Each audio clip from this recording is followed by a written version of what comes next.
kita bahas 10 rasio keuangan paling populer yang dapat membantu Anda menemukan cerita di balik angka-angka tersebut.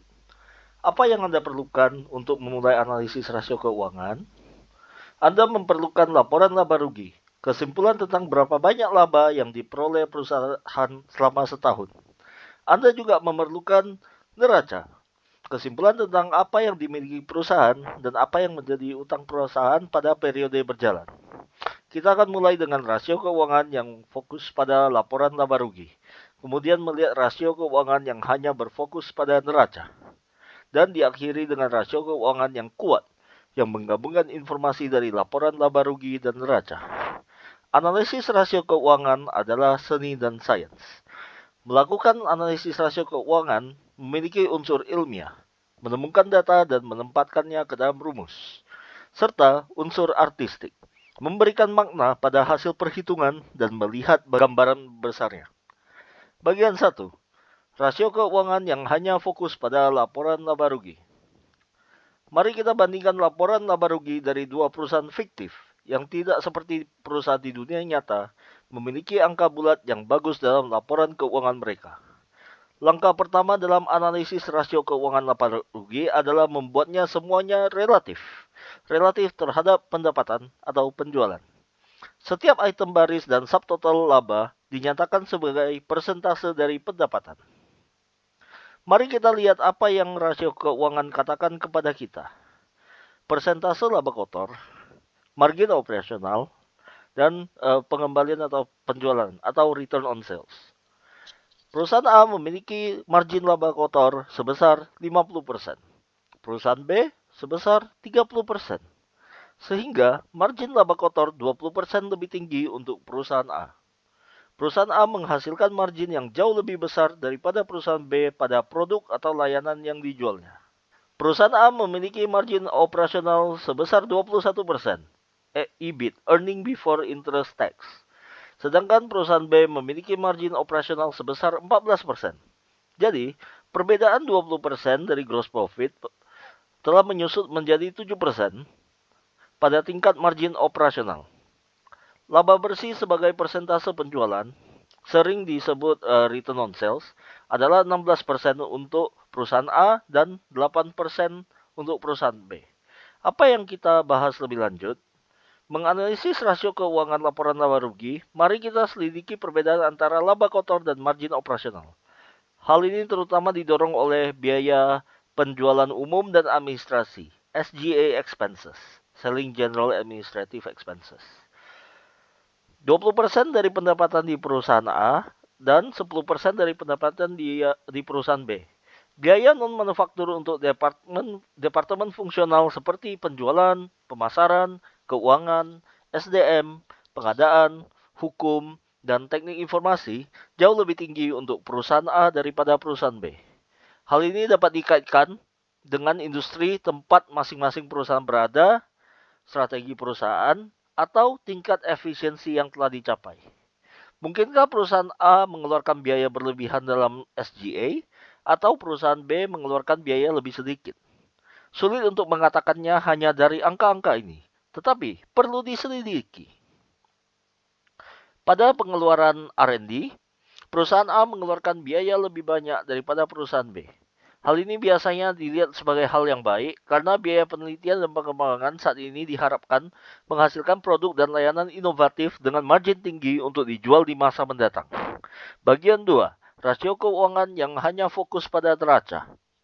Pertanyaan pertama yang selalu saya tanyakan pada diri sendiri adalah, bagaimana kondisi likuiditas perusahaan? Apakah perusahaan tersebut kemungkinan mampu membayar tagihannya dalam jangka pendek? Mari kita lihat aset lancar. Uang tunai ditambah pos-pos yang kemungkinan akan dikonversi menjadi uang tunai dalam 1 tahun. Dibandingkan dengan kewajiban lancar. Kewajiban yang perlu dibayar dalam waktu 1 tahun. Salah satu caranya adalah menggunakan current ratio atau rasio lancar. Rasio keuangan yang berguna dalam bidang ini adalah rasio lancar. Aset lancar dibagi dengan kewajiban lancar. Untuk perusahaan A, 400 dibagi 200 adalah 2. Untuk setiap dolar kewajiban lancar, Terdapat $2 aset lancar, posisi yang aman dari perspektif kelangsungan bisnis. Untuk perusahaan B, 200 dibagi 400 adalah 0,5. Untuk setiap dolar kewajiban lancar, hanya terdapat 50 aset lancar. Posisi yang lebih beresiko bagi pemasok yang berharap untuk dibayar. Modal kerja. Saat membahas aset lancar dan kewajiban lancar, mari kita hitung jumlah modal kerja yang digunakan oleh perusahaan. Piutang usaha dikurang hutang usaha ditambah persediaan. Untuk perusahaan A, ini adalah 150 ditambah 200 dikurangi 200, totalnya 150. Untuk perusahaan B adalah 50 ditambah 100 dikurang 300 sama dengan negatif 150. Perusahaan B sepertinya dibayar oleh pelanggan sebelum mereka harus membayar pemasok dan memiliki tingkat stok yang lebih rendah. Rasio utang terhadap ekuitas. Rasio keuangan berikutnya adalah tentang strategi pembiayaan perusahaan. Apakah perusahaan terutama meminjam uang untuk membiayai operasi atau mengandalkan modal yang disediakan oleh pemegang saham? Rasio utang terhadap ekuitas dapat membantu Anda memahami hal itu. Untuk perusahaan A, 100 dalam bentuk pinjaman, 700 dalam bentuk ekuitas. Jadi rasio utang terhadap ekuitas adalah 1:7. Anda dapat menyebutnya sebagai cara pembiayaan yang konservatif dan kuat dengan penyangga ekuitas yang besar, yang membantu mempertahankan kelangsungan bisnis perusahaan jika terjadi kerugian di masa mendatang. Untuk perusahaan B, 400 dalam bentuk pinjaman, 100 dalam bentuk ekuitas, jadi rasio utang terhadap ekuitas adalah 4:1. Untuk setiap dolar modal pemegang saham, ekuitas, ada $4 yang dipinjam, yang mungkin lebih rapuh. Rasio keuangan selanjutnya adalah ekuitas sebagai persentase dari bagian total dari neraca. 70% untuk perusahaan A, 12,5% untuk perusahaan B. Berdasarkan rasio utang terhadap ekuitas dan ekuitas sebagai persentase dari total, dapat dikatakan bahwa perusahaan A memiliki leverage yang rendah, sementara perusahaan B memiliki leverage yang lebih tinggi. Bagian 3. Rasio keuangan yang menggabungkan informasi dari laporan laba rugi dan neraca. Disinilah Anda mungkin melihat alur cerita dan hubungan baru, di samping apa yang Anda temukan dalam menganalisis laporan laba rugi secara individual dan neraca secara individual. Return on equity. Mari kita mulai dengan rasio keuangan gambaran besar yang disebut return on equity, yaitu laba bersih dibagi dengan ekuitas. Untuk perusahaan A, 160 dibagi 700, yaitu 22,9%. Untuk perusahaan B, 80 dibagi 100, yaitu 80%. Pada metrik pengembalian ekuitas, perusahaan B jauh mengungguli perusahaan A. Apa yang mendorongnya? Sementara perusahaan A memiliki margin laba yang lebih tinggi, seperti yang kita lihat dalam analisis laporan laba rugi, perusahaan B memiliki leverage keuangan yang lebih tinggi, seperti yang kita lihat dalam analisis neraca. Rasio perputaran aset, ada komponen ketiga dalam perhitungan rasio keuangan yang disebut perputaran aset atau aset turnover. Aset turnover melihat berapa banyak pendapatan yang dihasilkan oleh perusahaan dengan aset yang dimilikinya. Untuk perusahaan A, perputaran aset adalah 1. 1.000 aset dalam neraca menghasilkan pendapatan sebesar 1.000 dalam laporan laba rugi. Untuk perusahaan B, perputaran aset adalah 1,25. Untuk perusahaan B, perputaran aset adalah 1,25. Mari kita gali lebih dalam dua bagian utama dari rasio perputaran aset ini. Rasio perputaran piutang. Yang pertama adalah perputaran piutang. Berapa kali per tahun suatu bisnis menagih rata-rata piutangnya? Rasio antara pendapatan dalam laporan laba rugi dan piutang pada neraca.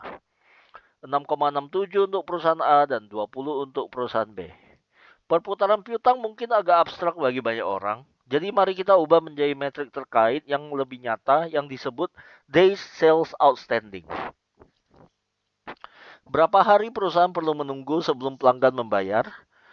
55 hari untuk perusahaan A dan hanya 18 hari untuk perusahaan B.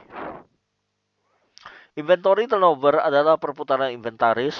Jumlah kali per tahun suatu bisnis memutar inventarisnya atau persediaannya. Rasio antara pendapatan dalam laporan laba rugi dan persediaan pada neraca. 5 perputaran inventaris untuk perusahaan A dan 10 perputaran inventaris untuk perusahaan B. Ringkasan analisis rasio keuangan. Jadi apa yang rasio keuangan katakan kepada kita? Dapatkah kita mengatakan berdasarkan perhitungan rasio keuangan ini bahwa perusahaan A dalam kondisi keuangan yang lebih baik atau perusahaan B dalam kondisi keuangan yang lebih baik? Tidak tentu.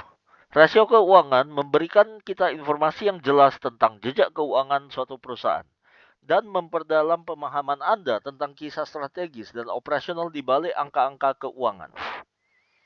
Kita telah membahas 10 rasio keuangan. Pada laporan laba rugi, laba kotor sebagai persen, operating margin sebagai persen, dan pengembalian atas penjualan atau return on sales. Pada neraca, rasio lancar atau current ratio, utang terhadap ekuitas, debt to equity ratio, dan ekuitas sebagai persentase dari total.